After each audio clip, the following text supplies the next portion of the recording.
पुण्यात पूजा खेडकर यांच्या घरी त्यांच्या आईची चौकशी करण्यासाठी म्हणून पुणे पोलीस पोहोचलेले आहेत। वादग्रस्त पूजा खेडकर यांच्या आई मनोरमा खेडकर यांनी हाती पिस्तूल घेत बंच सोबत घेत एका शेतकरी कुटुंबाला शेतमजुरांना धमकावलेलं होतं। तो व्हिडिओ समोर आलेला होता आणि या संदर्भात चौकशी करण्यासाठी आता बाणे रोडवरील घरी पोलीस दाखल झालेले आहेत।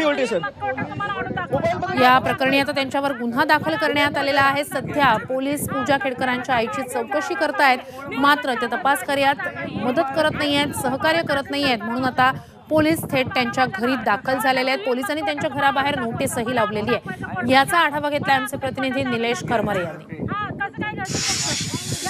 तुम्ही या ठिकाणी पाहू शकता, मनोरमा खेडकर यांच्या घरासमोर ही अशी नोटीस लावण्यात आलेली आहे। खरं तर सकाळपासूनच पोलीस जे आहेत ते मनोरमा खेडकर यांच्या शोधामध्ये आहेत आणि ही नोटीस तुम्ही ती पाहता यामध्ये स्पष्टपणे लिहिण्यात आलेले आहे। ज्या प्रकारे शेतकऱ्याला रिव्हॉल्वर हातात घेऊन धमकावलं होतं, त्या रिव्हॉल्वरचा परवाना जो आहे तो रद्द करण्याबाबत या ठिकाणी नोटीस बजावलेली आहे। तर चौकशीबाबत त्यांना अनेक वेळा संपर्क करण्यात आला, मात्र त्यांचा कुठलाही प्रतिसाद न आल्यामुळे या ठिकाणी आज पोलीस जे आहेत त्यांच्या बंगल्यासमोर येऊन या ठिकाणी नोटीस चिटकवलेली आपल्याला पाहायला मिळत आहे।